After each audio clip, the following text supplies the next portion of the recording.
we are live. Happy Saturday, Stephen. Happy Saturday, world. Ree and Stephen here from Las Vegas, here at Tea Curious. We are in November. Oh my god, I think it's like 89, 88. I mean, it's really close to the end of the year. 85% towards the end of the year already. Every single day, I log which day of the year it is and how far we've come already. I've already forgotten what that is from this morning, but we're like 85% of the year. Wow, yeah, it's been quite the journey. Welcome to today's tea practice. Again, Rhea Stephen here. And for those of you who are in the know, right now is the November New Horizons Challenge at Tea Curious. And this is what we want to talk about today on this live, is kind of digging into what New Horizons is, and also the concept that we're trying to push there, which is we want to kind of break out of our comfort zones and just try something new for once. A lot of you guys who joined us here at Tea Curious, I know so many of you have been studying tea for a long time, 1 year, 2 years, 3 years, 10 years, and beyond. And I think this is going to be our opportunity this month to be able to dig into something a little bit different that you may have not been able to dig into before, because, I don't know about you, but I'm like a pajamas kind of person. I wish I could just be in pajamas all day. I'm really comfortable with the teas that I like, and I stick to them. And even if I'm pretty, open-minded and curious and, really exploring as a person, I still find that I gravitate again and again to the same teas. And then sometimes I forget about other teas, because I'm like, Taiwanese oolong's great. Why should I drink, I don't even know, why should I have, Japanese oolong, or why even think about Korean teas? So that's what we're going to talk about today. So let's say hi to our friends. I see Chris Hall from the UK. Late good evening, Boulder Tico. Eric from Tea Sleuth in St. Louis. John C. Sulak, welcome. Amy from Rimouski, welcome. Bonjour. Bonne nuit. Not bonne nuit, oh my god. How do you say good afternoon? I don't even know. Bonne nuit means good night. Wow. Good night, Amy. Tyler from Las Vegas. Welcome. And as we get set up, get something to drink. Let us know what you guys are brewing, drinking, about to have. We're going to talk about tea comfort zones, what we can do to kind of work with them. And I don't know, I'm interested in what you guys might have to say about what your tea comfort zones are. I'm really interested in that. And, French is not my comfort zone, so I am pushing through my language comfort zones. I only speak mostly English fluently. I grew up speaking Tagalog in the Philippines a little bit, but I never really learned how to do it. But I think it's just an example of how it's scary to try to talk in a different language, but it's honestly easier to actually learn other languages and other things in tea if we're willing to kind of step into areas that feel a little bit sticky. We're like, wow, I don't know what that thing is, but do I try it? Do I not? It's kind of scary. I already know this area. Can I just stick to it? Is that okay? And I think that's okay. That's okay for us to have a comfort zone. It's okay for us to go back to where we're used to, but there's also nothing wrong with kind of stepping, into the muck a little bit, the unknown, and seeing what we can learn from that experience. So that's what the concept of New Horizons is. I mean, New Horizons is again the challenge at Tea Curious. It's going all November, so unlike all of our other challenges that are only 2 weeks, this challenge is actually going until November 30. So if you're listening to this right now and you're like, oh my god, it's middle of the month, probably already the challenge is over. New Horizons is just right in the halfway point. So if you have a region you'd like to explore, a style of tea that you're never tried that, I don't know, just not my thing, this is your opportunity right now to join us and kind of I want to try it out. So yeah, let us know, what is your tea comfort zone? What is the kind of tea or tea region or brewing style or even approach that you like the most, that you find yourself kind of habitually going back to? If I blindfolded you and said, hey, I need you to make tea with a blindfold on, what is that tea you're gonna make because you just know it so well, and you just love it? So maybe it comes naturally to you. So maybe that's why, likely why, because for us that's Taiwanese oolong. For today's live, we actually thought we would drink a Taiwanese oolong, but I'm like, wait, Steven, that's our comfort zone. We can't drink our comfort zone tea when we're talking about comfort zones. And And that's because a shipment came in from Taiwan this morning, betraying our comfort zone. We just ordered a fuck ton of tea from Taiwan, even if we have so much other teas to drink. But yeah, that's our comfort zone. I really love Taiwanese oolong. Just oolong in general, I think, is my comfort zone. I'd say even white tea is a comfort zone for me. Yeah. Those are my two comfort zones, I'd say, is oolong, especially Taiwanese oolong, and white tea, especially Chinese white tea, would be my comfort zones. Yeah, let us know what your comfort zones are, and that's okay. There's nothing wrong with them, but I will say we want to like try to like play with them a little bit, like Rubik's Cube them a little bit today, I think is what I want to do. I'm seeing James from Single Origin. Hi, James. James had an amazing tea and climate change presentation at International Virtual Tea Fest not too long ago. So if you're into talking about tea agronomics, like how much tea is being produced, where, and how that's being affected by climate change, James, thank you so much for that presentation. I had a lot of fun watching it with Eric. And then Heidi B. Mary, welcome from Wisconsin, not Texas. Hide Stock and Noah and Luan and Cute Chajin, welcome, welcome. Yeah. Let us know what you guys are drinking today. If it's your comfort zone tea, that's okay. And if not, maybe try to dip into what's in your stash and see what you bought once. And then you're like, I'm gonna get into this thing in theory, then you never touched it. I have so many of those teas. It's crazy. And our comfort zone, I think, you know, it's natural for us to have things that we like and naturally gravitate to. I think we've talked about this before. Tea is kind of like people. There's different teas that people tend to be drawn to. Like, I find that a lot of, you know, kind of like foodsy people and kind of like, you know, I mean, there's a certain kind of like oolong person, and they're usually really chill and kind of like lighthearted and kind of creative, and there's an oolong kind of person. And my pu'er friends, I'm sorry, I'm going to call you guys out. You guys are very intense people. And I mean that in a good way. You're the kinds of people who can't get into something without going all the way through, and you can't, like, I don't know, you solve a escape room by going to the very, very deep end and, like, solving that first, and you go backwards. And we have our Japanese green tea people, and we have, you know, I mean, you know, classic Indian and Nepalese, like, Orthodox tea people. We have chai people. We got matcha people. Yeah, so many different kinds of people. And it could be a different kind of region, too. It's not just a type of tea. It could also, you know, be a style of making tea. Like, do you always use a gaiwan? Do you always use a kyusu? Do you always use an infuser mug? Do you always use a Yixing teapot? So even if it's, you know, supposed to be the legit way of making it, it's still a comfort zone. If you make matcha, do you always use, you know, the chawan with a chasen? You know, do you always make it in a bowl? And you are like, no, I will not ever make iced matcha, right? So just be aware of what those are. And again, I'm not an expert on this stuff. I mean, we study a lot about tea, but, you know, like, this is new to us too. Like, I've enjoyed exploring the idea of, like, what am I comfortable with? And what's the thing outside my comfort zone that I'm not picking up on? Why am I not doing that? Why do I not do that? Do I have, like, a subconscious, like, prejudice against that thing? It's like, subconsciously, do I like making matcha in my chawan?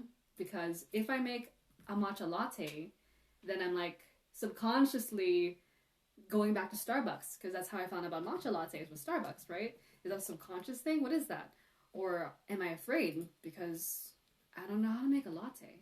Yo, I don't know how to make a latte, by the way. I don't know how to make a latte. So that might be it too, because I don't make lattes. Do I make lattes? I don't know how to make a latte. So it's not my comfort zone. I think in my mind, I never worked in a cafe before. I've never made coffee before. I don't know how to work with, like, milk and sugar and, you know, drinks. So that's not my comfort zone. And partially it could be a choice, but I think personally, I really like lattes. But because I never had that exposure to it, I'm not, you know, I don't make lattes. So many different areas that we have, you know, that could be comfort zones and areas outside the comfort zone. So think about what that is. And as you're coming in, let us know what you guys are drinking, what your comfort zones are. I keep talking. I'm just getting so excited about this topic. Amy, bonsoir, thank you. She says, my tea comfort zone is Japanese green tea, specifically sencha and kamaicha. I thought so. I was trying to think about what your comfort zone might be. Hide says that Taiwanese oolong and Fujianese white tea are your comfort zones. You have the exact same comfort zones that I do. It's exactly Taiwanese oolong and Fujianese white is my comfort zone. If you had to lock me in like a box and you're like, you only have 2 teas you can pick specifically, and you have a name like the region, it would be Taiwanese oolong and Fujian white tea, I would say. It's also what we have the most. We just own a lot of Taiwanese oolong and Fujian white tea. Heidi says that kamaicha is a comfort for her. It always gives me a good afternoon kick and can remedy headaches for me. A very specific green tea. And yeah, let us know what your comfort zones are. Tyler from Hakuna Matala, I feel like I'm a bit of a nomad. I try lots of different things without getting too deep, except for Japanese greens. Tyler, I thought for sure you'd say Japanese greens. But yes, I think that kudos to us. I think in tea, even if we tend to have comfort zones, we still are relatively pretty open-minded, I would say. Because yes, I have comfort zones, but I do pride myself in being able to kind of like roam quite a lot. So yes, it's true that we like Taiwanese oolong and Fujian white tea, but we try our best to branch out. You know, we make chai all the time. We like making milk tea. Chai all the time, actually. That's just a recent development, actually, the chai thing. It feels like we make it all the time now, but that's another comfort zone thing that I spoke about, I think, in the email that we sent out maybe 2 weeks ago, is I've been to India twice and, you know, love chai, but I never made chai because I just wasn't, you know, I didn't learn how to make it. And it felt subconsciously like, again, going back to the Starbucks thing. But now that I broke out of it, now we're making chai. It's great. It's so delicious. I mean, it's just, yeah. So anyway, let us know what you guys are drinking right now. We're going to do something outside of our comfort zones. So this is for the New Horizons Challenge, by the way. This is all what we're talking about. This month we're doing a challenge where I want you to pick a region outside of your comfort zone, outside the Japanese green, outside the Taiwanese oolong, outside the Fujian white tea, outside the Gaiwan, whatever it is that your comfort zone is. Do something just outside of it and focus on that area this whole month. So we've been going through, it's about halfway through the challenge now, but it's not too late. I think we had a couple signups just over the last couple days. And again, this is just for you. There's no website on it. It's just like any Tea Curious challenge. I want you to be able to practice. It's just an opportunity for you to like have a theme for your practice. And for us here, anyone who got the Korean group buy teas recently, we got them in October, I think. So we have the perfect opportunity to dig into Korea, which is my chosen kind of area to focus on, my new horizon. That's why we're calling it New Horizons. And no, I forgot that Animal Crossing is also New Horizons. So no, it's not Animal Crossing. But I do kind of want to switch because I want to be able to play Animal Crossing in Taiwan with my friends who are going to be here. But no, it's not Animal Crossing. It's just tea. So we actually picked Korean tea because Korean tea is a thing that I don't know much about. And the only reason why I did is because my friend Eric, who's here, Tea Sleuth from St. Louis, was like, yo, Korean tea is a bomb. And I'm like, why? I know Japanese green tea, I know Chinese green tea, I get it, but Korean green tea, it's like, if you say Korean green tea to me, at least for me, okay, everyone's experience is different. It's like saying Madagascar black tea, or like Italian green tea, which I've had an Italian green tea. Thank you to my Italian friends who I visited in Torino. Or like a, you know, just random like Puerto Rican like oolong or Californian pu'er. It's just so foreign to me compared to Japanese and Chinese tea that for a long time I never really dipped into it. Except my friend Eric is like, yo, I really love Korean green tea, so I was lucky to have a friend whose comfort zone was Korean green tea to push me into, you know, studying them more. So otherwise, would I have got into it? That's a danger of the comfort zone, is that unless you have the luck and the friends to push you to do something a little bit different, you might end up not getting there eventually, you know? Rabayin from RB Ceramics, welcome. Gold to Ash. Gabby, nice to see you. Heidi says that she is a Gaiwan gal. Yeah, I love my Gaiwans too. We have two on the table. They're my constant companions, she says. Amy's having some Sri Lankan black tea for the challenge. Awesome! Yeah, Sri Lankan black tea is awesome. And Chris Hall is saying Comfort Zone is going to be English breakfast brewed in a teapot Western style with milk. Traditional British. I can't say I'm surprised. So yeah, welcome to our friends again. Infused with tea. Martin, nice to see you. So great to see you guys. Rekha, it's so nice to see you. How's it going? Joseph, Pensham Inside, my sister Maine, welcome, welcome. Yeah, anyone else? Yeah, anyone else got the Korean green teas? I'm so happy to have them. They're definitely outside my comfort zone. So that's our new horizon for this month. So when I was picking today's tea,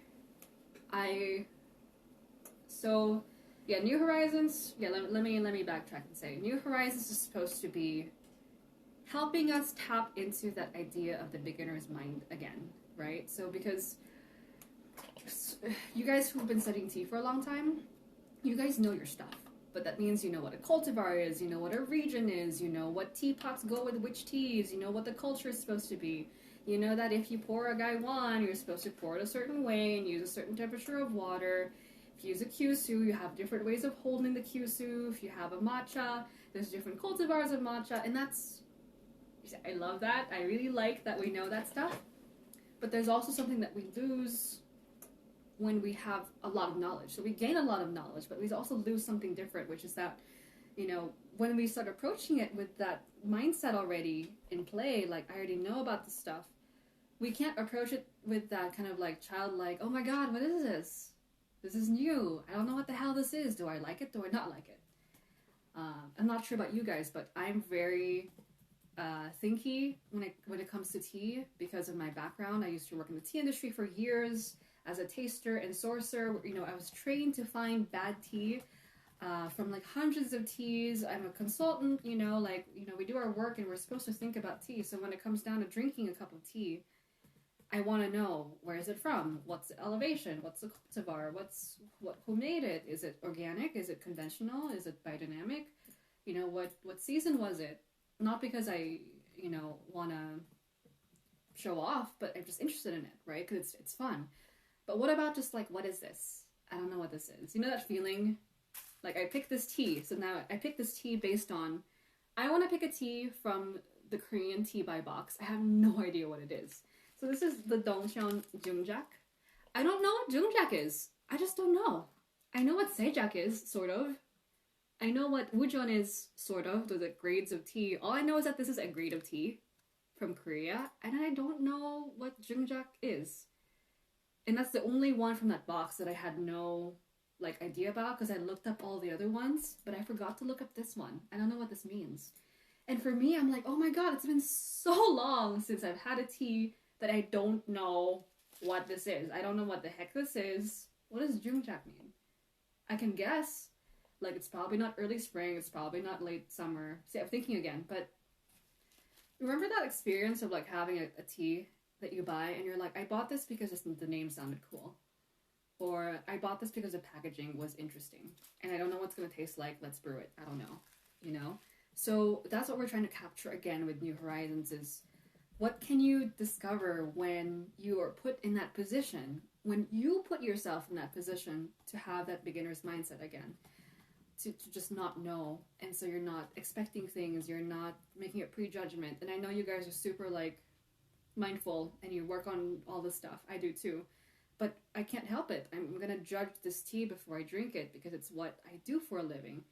But by choosing a new horizon for the challenge, you're going to be able to, on purpose, put yourself in that place where you're like, I don't know. I don't know. What's a Jungjak, Stephen? You know, I don't know what this is. I know it's a green tea, but I don't know how which is awesome. It's amazing. And usually I wouldn't say it's amazing. I usually like look it up and like make sure I know what this is. I just don't know what it is. So that's really, really cool. So that's what we're trying to do for New Horizons. Let's smell this baby. Wow, it smells like sardines. I looked at Steven because he doesn't like the smell of seafood, but it smells like really, really good Spanish sardines. Yummy! Wow, it smells so good. Wow, good. I don't know what teapot it wants. I just chose my Korean teaware. You know, that's it. And I don't know what temperature it wants. I'm guessing it wants... I'm just going to brew it the way that I brew it. And yeah, usually I don't like not knowing because I usually am comfortable like knowing what to do with the tea, but I just don't know.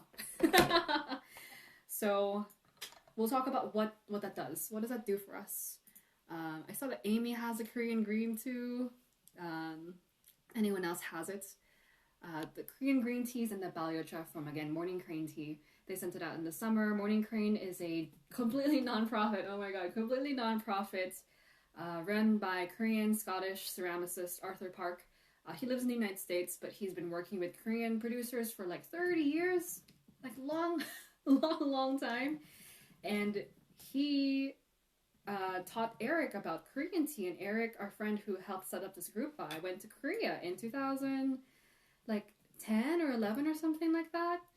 And Arthur was telling me, you know, I wanted to ask him because I was going to help them a little bit, just get the word out. And I was like, what do you want people to know about this stuff? And he's like, it's just people don't know about it at all.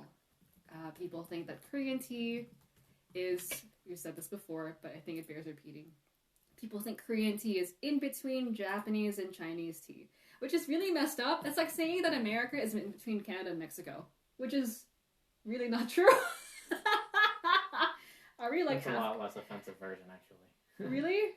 Yeah.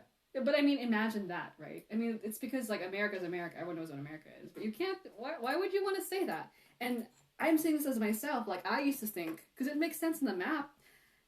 China and Japan are on two sides, and Korea's in the middle. So it makes sense that tea from the middle country is kind of like in between Chinese and Japanese green tea.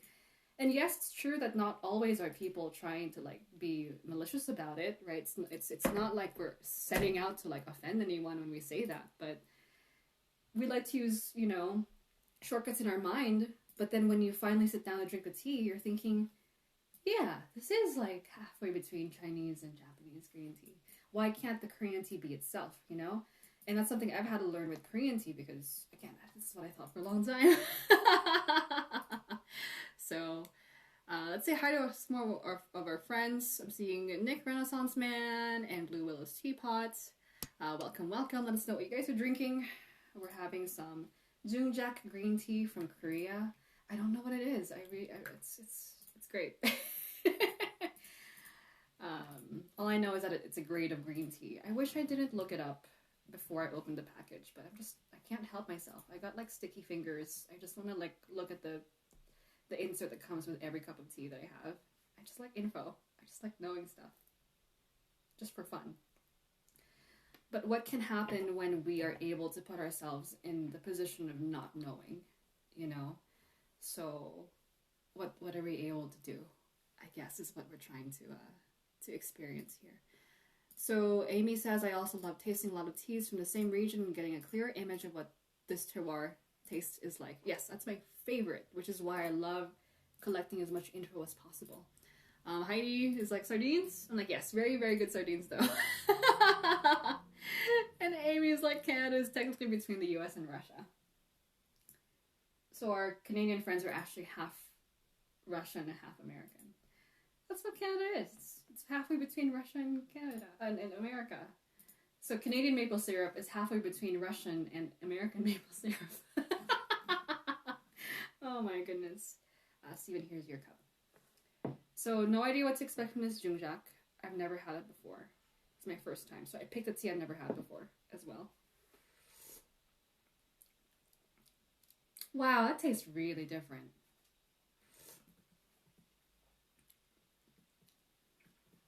And the thing is, if I came into this thinking in my mind, which I did for a long time, that Korea is kind of halfway between Japan and China in terms of the taste of the tea, I would see it, right?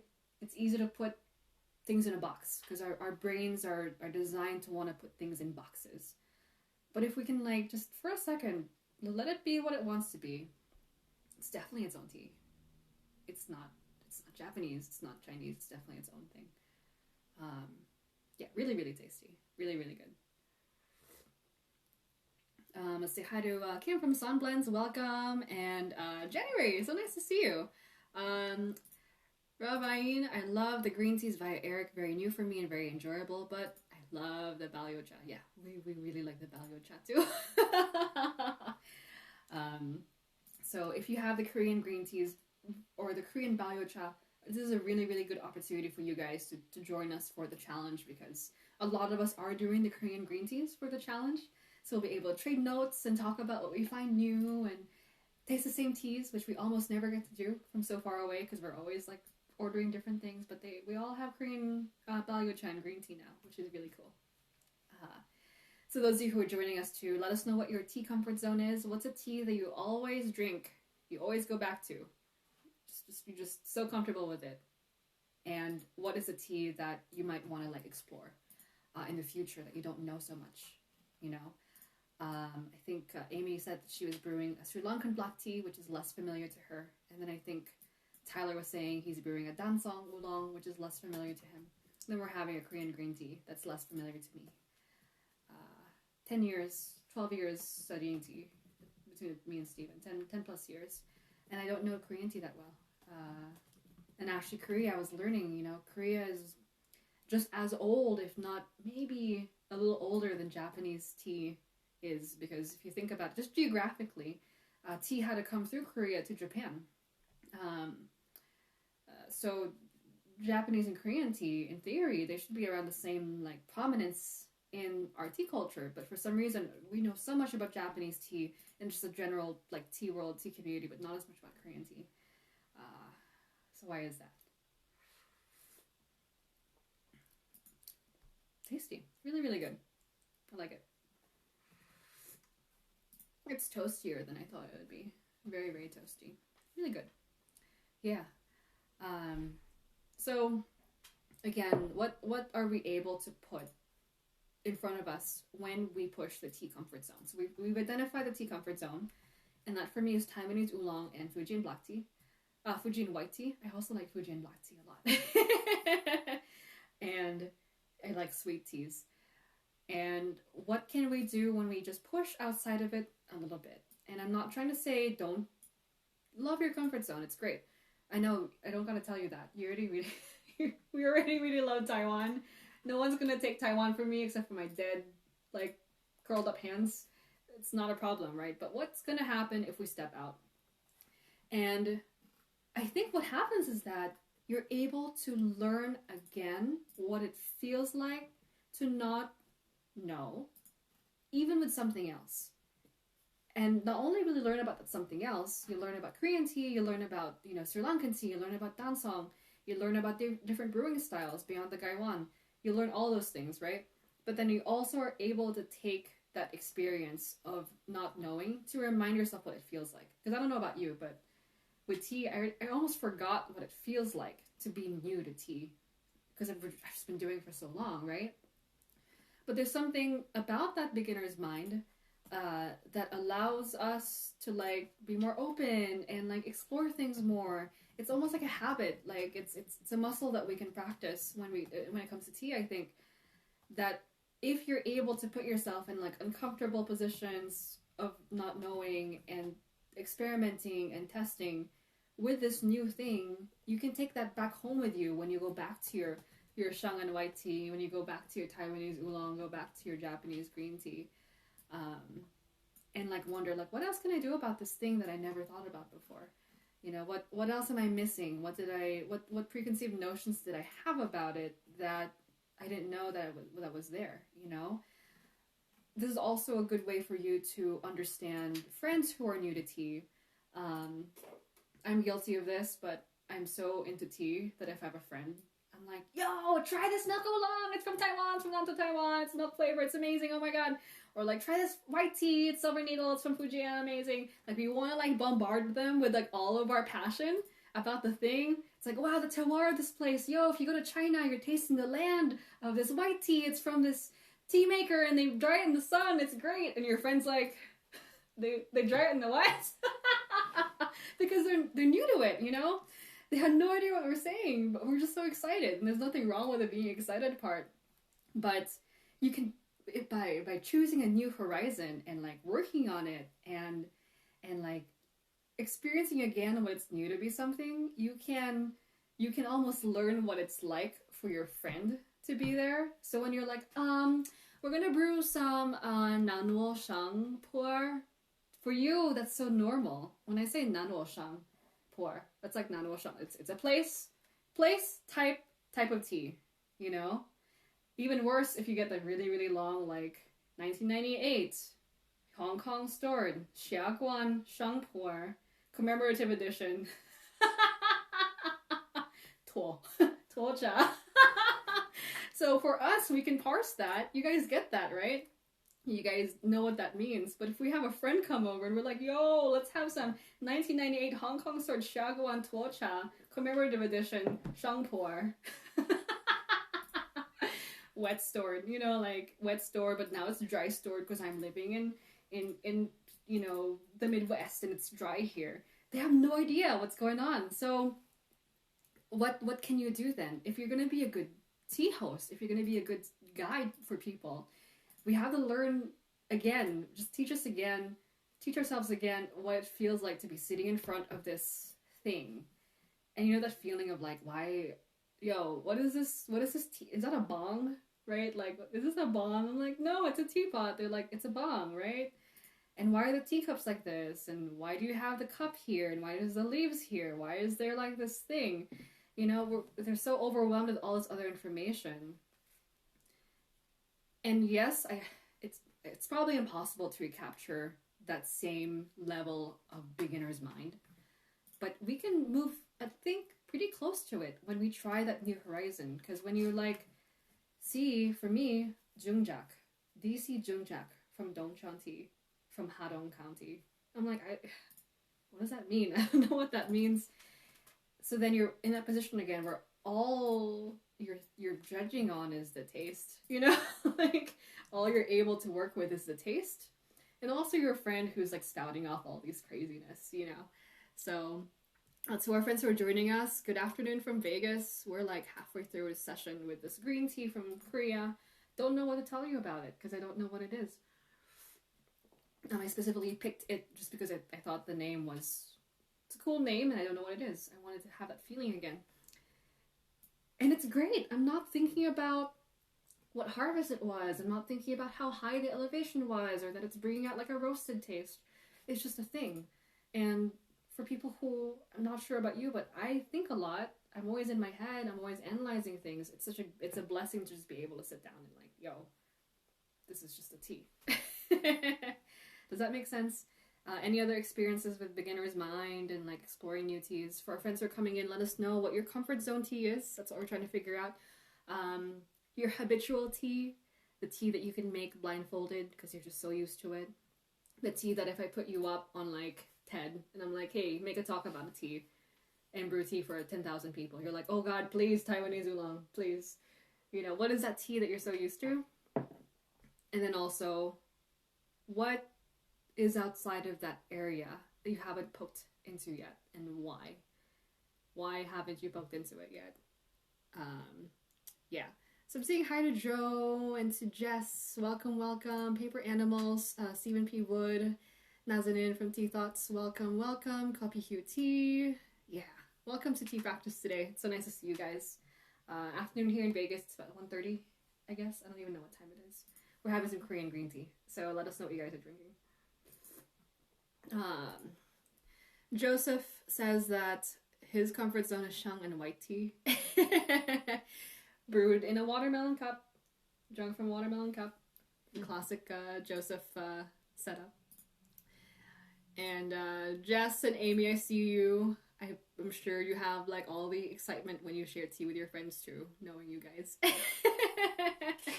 Heidi, yes, I mean, Akusa looks like a bong a little bit. I mean, like, if you see this and you've never seen Akusa before, or a side-handled teapot, you know, you're gonna be like, what is that? Where does it come out? Why are there two spouts, right? And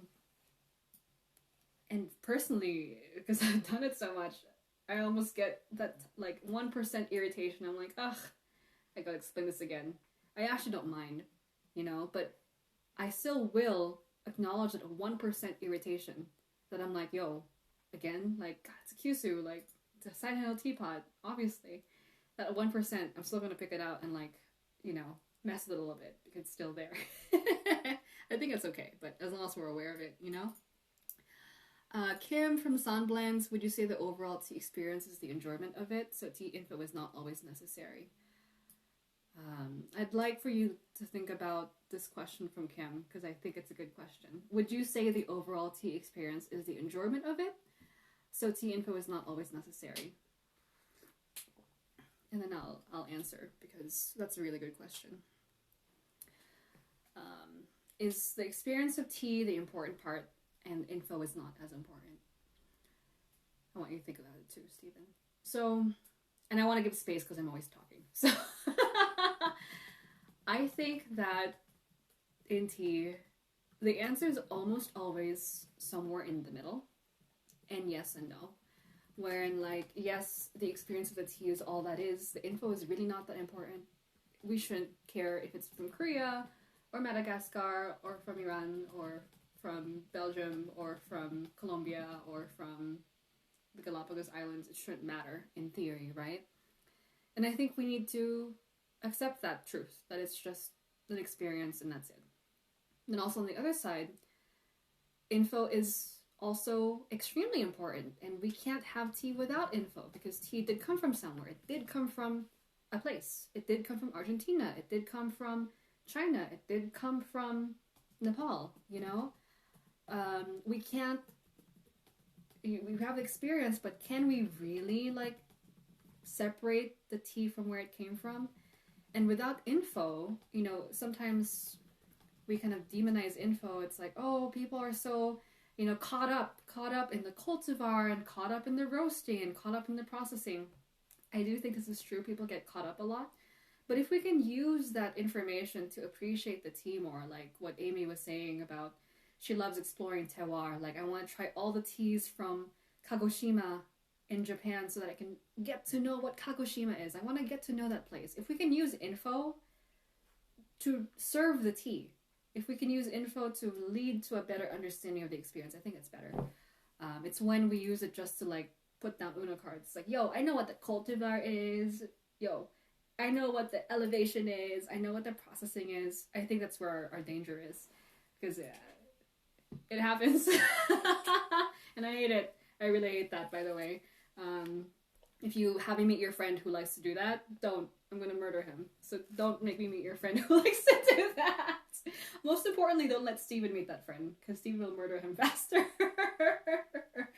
And it's such a fine line, because, you know, it's there's a little bit of all of us in that, you know? Like, yes, I do like knowing what a cultivar is supposed to be. I know I like knowing that it's a Jinchuan, and I like the idea that I know that it's a Qingxin. It's okay. It's natural to like knowing things, but it's the extremes that we have to avoid, and we have to be in the middle. Like, go all the way to info, but don't forget the experience. Go all the way experience, don't forget the info.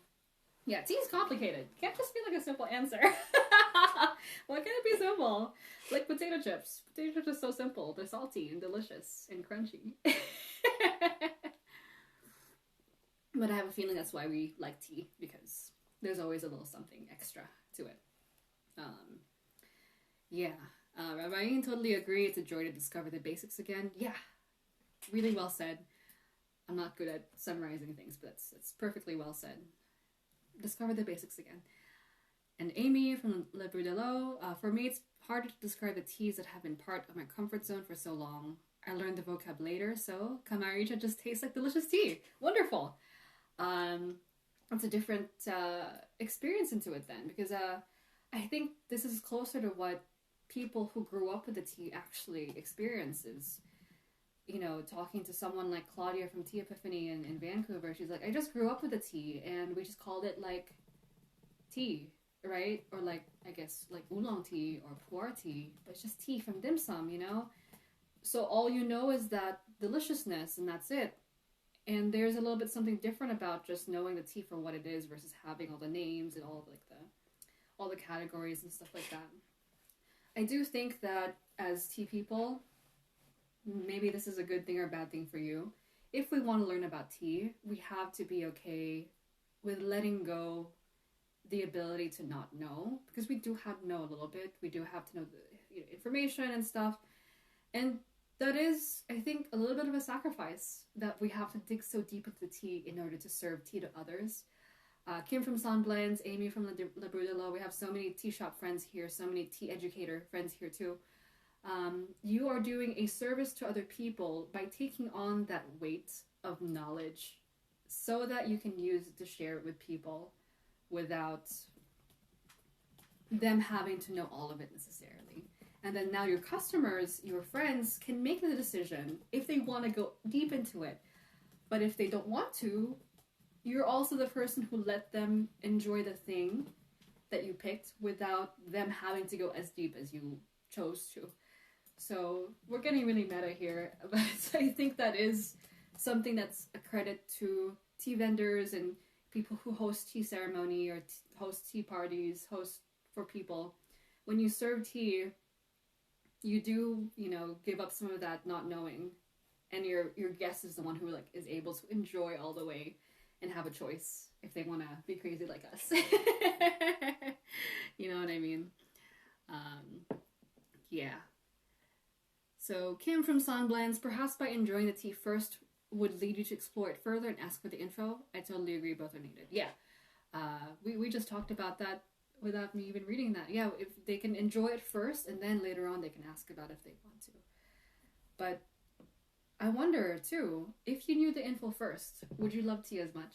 If you knew that, if you could just see a tea with the season harvest and the stats. It's like seeing a computer and all you see is zeros and ones. That's all you see first, and then you see the computer. You have to fall in love with it first, right? You can't fall in love with just the info. Steven from Beside Me says, I'm gonna read it out, obviously. He thinks he's not gonna read it. He thinks I'm not gonna read it out. Of course I'm gonna read it out. If you blind listen to a song from someone you don't know, does it affect your enjoyment that you don't know anything about this band? Not initially, but I'd want to find out who the band is. Yes! Thank you, Steven. So this is an amazing example of beginner's mind. It's like Steven is so deep into music and music theory and music everything. So when I listen to a band, Steven is he's my tea expert, I guess, where he knows everything about music. But I'm like, sounds good. Who are they?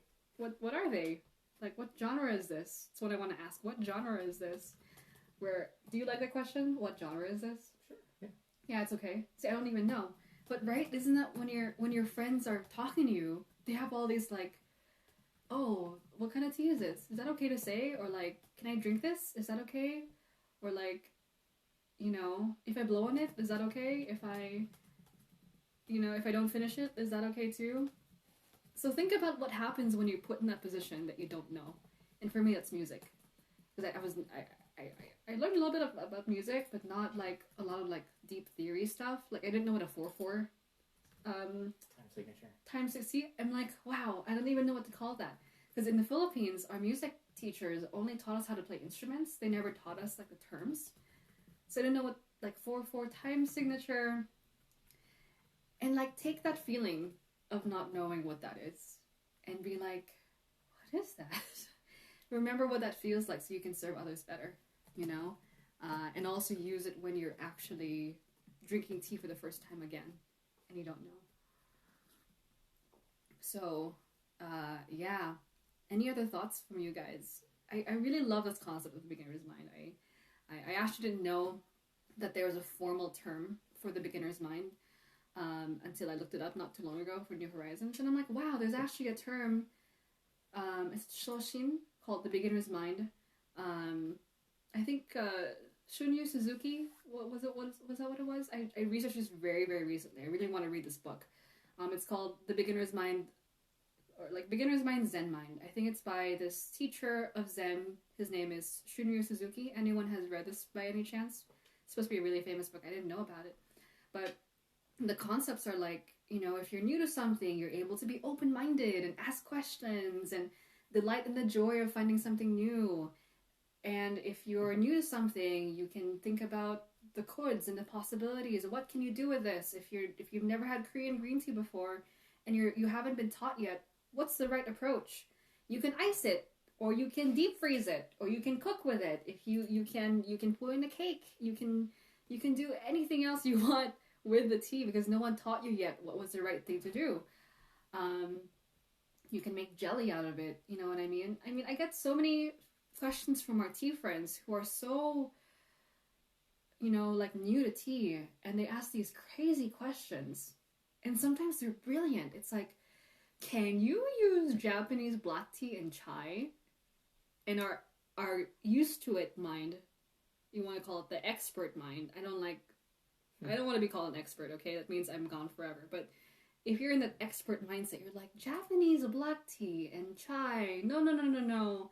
It has to be Assam CTC, because Assam CTC is bolder and darker and bittersweet, and you want the CTC to match with the milk. And if you have something really, really mild, it's not going to work with the milk, right?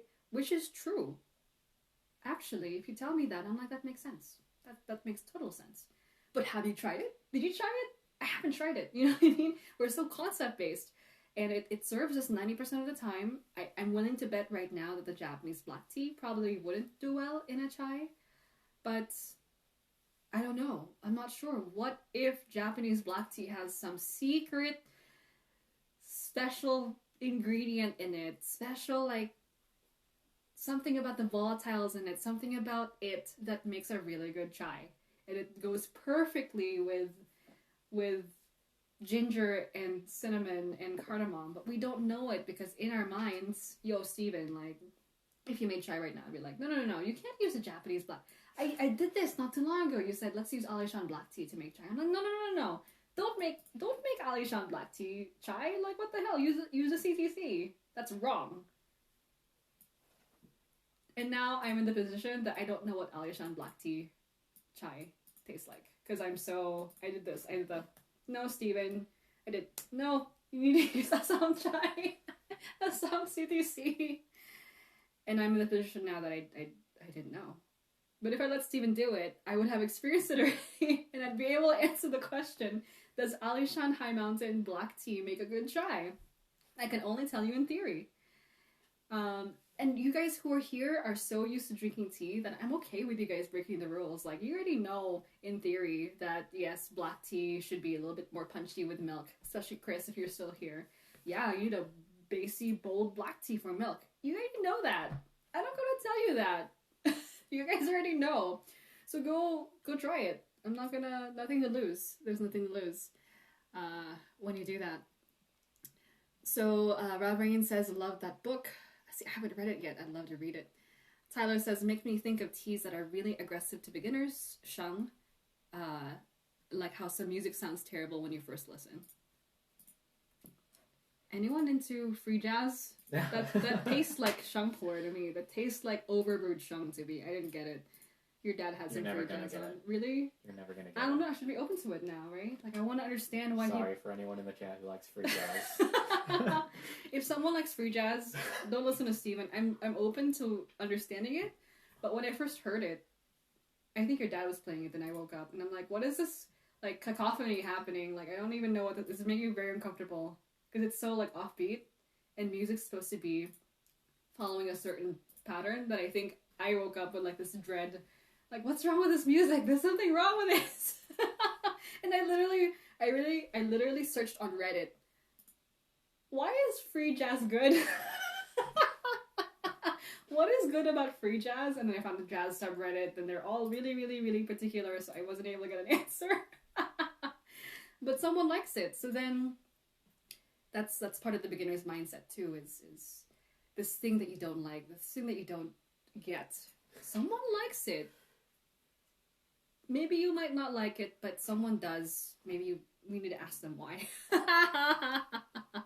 So yes, Tyler, I think that the music example goes really, really well. So let's say hi to our friends popping in. I'm seeing Joni, aloha. Thank you so much for joining us. I'm seeing Glenn from Linwood in Washington. I keep getting people's origins wrong lately. I'm trying to make sure. Amy says that she now wants to make a wakocha. Masala chai should be really, really interesting. And Ronan's from Belgium, right? Are you in Belgium, Ronan? God, it's been so long. I'm forgetting where we're all from. I forget half the time where I'm from, so it's okay. Let us know what you guys are drinking as you join us. Amy says, my boyfriend makes improv music as a saxophonist, and it's ... confusing. Maybe we should ask Noah from Floating Leaves. Do you think he does free jazz? Yo, what if Noah does free jazz? He's gonna, like, try to, like, explain to us what... I bet Noah makes good free jazz, though. Good free jazz. Oh my god. Yeah, I don't get free jazz. I am open to it, though. See, and that's part of our tea practice that has helped us be more open, is I've been proven wrong so many times when I enter something and I'm open to it, that now I can use it in other parts of my life too. So that's the joy of this tea practice that we have. You guys know this, but I want to say it again. Tea teaches us so many things, so that, you know, when I go to the store and I'm like, what is this vegetable? It looks like an alien. I don't know what it is. Because I've gotten so used to being a beginner in tea, I'm like, yeah, I don't know what this vegetable is. I don't know what endives are. Endives. Belgian endives. Actually, there's really, really fancy cabbages. They look like fancy cabbages. I'm sorry. Do you know what that vegetable is, Stephen? An endive. Endive. My initial thought isn't like, whoa, I don't know what that is. I don't know what to work with it. My initial thought is, whoa, I want to know what that is. I have no idea what that is. Let's try it. Let's figure it out. Yeah, tea is so good to us. It teaches us so much. I really, yeah. So, is it endives? Endives? Endives? Endives? Oh my god, what if it's endives? It is Belgian, so endives? Okay, I'm just killing people now. So Joni says that, did you already talk about the Korean teas exploration this month? I've kept my value for this. So for those of you who are actually in, possession of the Korean greens and balyocha, we are going to taste them together this month. You should join the challenge if you can. You might as well. It's going to be a tag on Discord. You get a role. And it's nice to have the feeling of everyone kind of like exploring something new together. We can get lost together.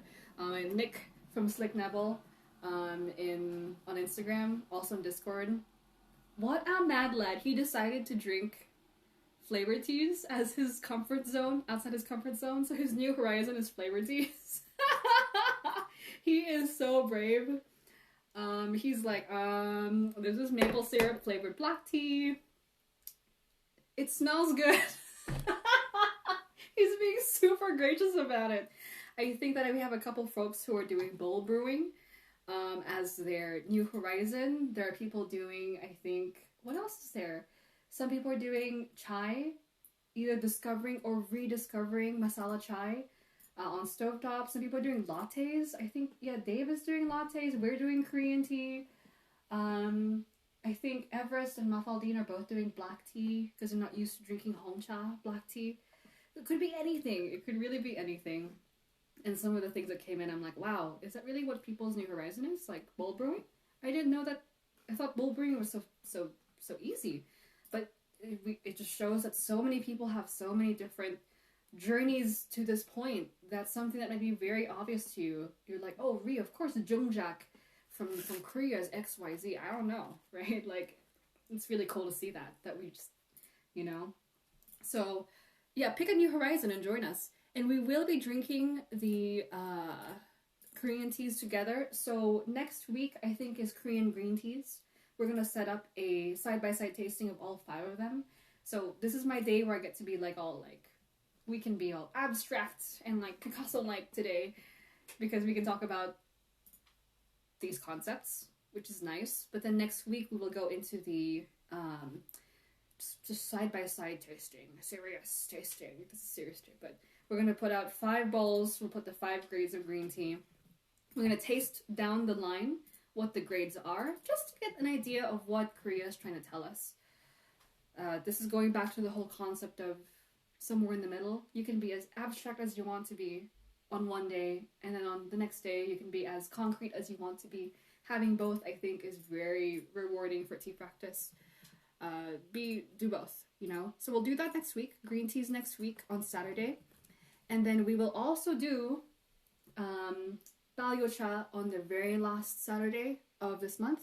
So both Saturdays. One note though, the last Saturday, the Balyocha one, is going to be a little bit earlier than right now. It's going to start at 10 a.m. Joni, that's really, really early for you. Yeah, we can send you a text message to wake you up. So it's usually at 1 p.m. PST, PDT, Pacific time, Vegas time, America time. But on the very, very last Saturday, it's going to be at 10 a.m. Okay, so Korean green tea next week, and then Balyocha on the last Saturday of November. So if you guys have some of it, yeah, I've been keeping it too, Joni, so I'm really excited to try it out. We will try it together if you'd like to. So we've already started like dipping into it, so if you're like wanting to try a little bit of it before the actual sample together, you can totally do that. Just leave a little bit for like some group sessions, okay? And then I think that Arthur has been really busy, so we haven't been able to ask him for a class yet. But whether Arthur is able to do a class with us or he can tell us what he'd like us to do in a group class, we will probably host one because we promised that all the group by folks would have a free class on the Korean teas, which I don't want to teach because I don't know anything. Or if you're okay having a class where we're all like, yo, I don't know what this thing is. I know how to evaluate it, but I don't know what it is. We can think about that. So any questions about the Korean teas, let us know. We're really, really happy to have those. Thank you again for Morning Crane and their nonprofit efforts to get Korean teas out to the world. So many, just awesome. Balyocha? What's Balyocha? Is it a Korean black tea? Yeah, that kind of stuff. And then we have our endive. It is an endive. See, I got to it eventually.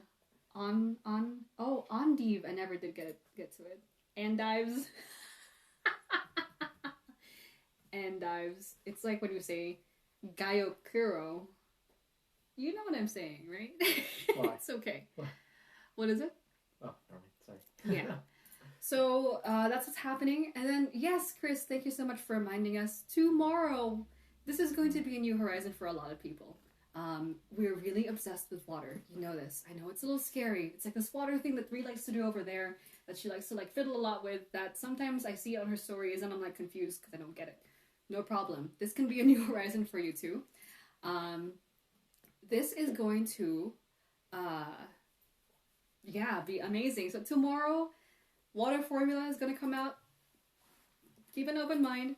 Water that you add minerals to that copies the way an ideal spring for tea would be, that you can make at home. Because yes, there's nothing like going to Dragon Well and collecting water from the spring, bringing it home, but we can't go to China right now. So we're going to release the open formula for Tea Curious Water tomorrow on Sunday. It's going to be in your email, so make sure that you're signed up for our email newsletter so you get that. It's going to be here on Instagram too, but Instagram doesn't like me lately, so make sure you're signed up. It's going to be a free, open source, always available formula because I want Nestle to raise their middle fingers to me and be like, screw that girl. I don't want plastic. I don't want any more like bottled water dependency. Like we were dependent on bottled water for a long time for water. We can't drive to a local spring. We don't have one here that's good for tea. So if you want to make sustainable, cheap water that you can customize at home easily with like really basic materials that cost less than 10 cents a liter. By the way, Fiji is like $3 a liter, $2 a liter. It's a lot. That formula is dropping tomorrow. If you have no idea what this is, don't worry, we'll teach you. I want everyone to use it because it's so central to how your teas are going to come out, this water. You don't want to doubt yourself when your tea drops and you don't like the taste of it. If it's you or if it's your water, what is going on? Did I brew it right? Do I just not know about Korean teas? What is it? If you have the Tea Curious water, you will be just so confident in the way that the tea comes out. And again, we are breaking down the formula like by the gram.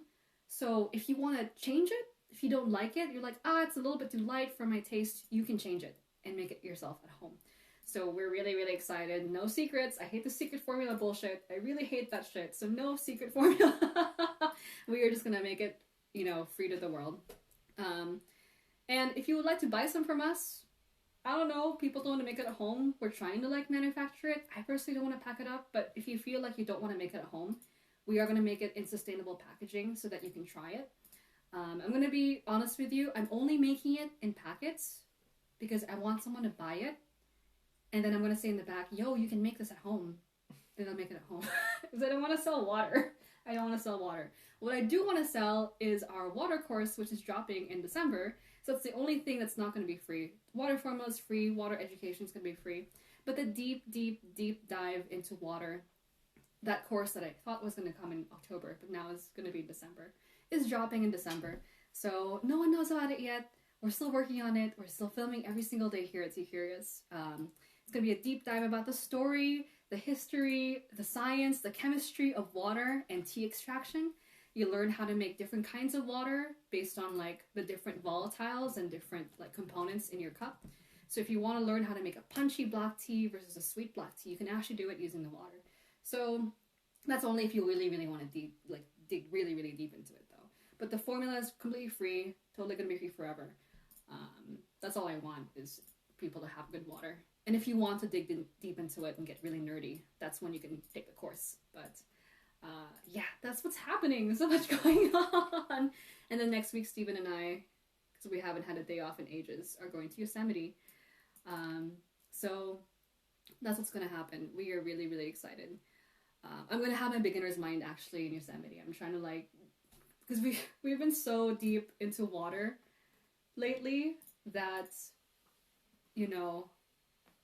I am not in the beginner's mindset for water, so this is very important for me to remember, In Yosemite, I want to, lay down in the river. I'm probably going to freeze to death, but I want to, look at the water and, ask it, what did I miss when I was, being really scientific with you? What did I miss that's important to know? Because I'm not a water beginner anymore. I want to go back to that. So before we launch the course, I want to have a couple of days to be... sounds so new agey. I want to be in nature for a couple of days and just connect back to this thing. Because right now, when I look at a cup of water, I'm like H2O with calcium chloride and magnesium sulfate in it. It's 1 million water molecules with only 2. Oh my god. So that's what's happening. So anyway, this is the end of today's tea practice. Thank you so much for joining us. It's been so fun hanging out with you guys. Again, Saturdays coming up are going to be Korean green tea and Korean balyocha all the way. We're going to bring Korea. We're going to make it wish we never discovered it because we're going to dig deep so into it. And then we're also going to do some water stuff over tomorrow and then also in December. So really excited. Thank you so much for joining us. Any questions you have, let us know. Yes, regarding the donate and pay for the formula, I just want you to make it, if you want to buy it from us, so be it. If you want to take the course because you're into that kind of stuff, that's probably how I want you guys to join us in the monetary realm. If not, I just basically didn't want people to pay to make the water. That's just a no-no for me. I would love for all of us to be in this little hut where Fiji and the people who bottle it in Fiji can try to go storm the hut. And we're like, no, we're tea people. Screw the big companies with the water. Screw bottled water. That's what I have in my mind. That's my mental image. I'm so stupid. But I can't wait for Nestle to... Am I just dreaming? Yeah, I really want Nestle to be angry at us for making really good water accessible so we won't have to buy Crystal Geyser from them. So many plastic bottles. Anyway, that's all for now. Thank you so much. Have a wonderful day. And we will see you guys on Saturday and tomorrow for the water formula. Goodbye. Thank you, thank you, thank you. Have a wonderful day. Have a wonderful afternoon. Bonsoir. Bonne nuit. For those of you who are going to sleep. Join us on Discord for the New Horizons Challenge if you'd like to. And also on Instagram. So, goodbye. Bye, bye, bye, bye, bye, bye, bye. Bye, bye, bye, bye, bye. How do we end this? Instagram's changed so much. I gotta click the Eiffel Tower in the back. Right here. Boop. Goodbye.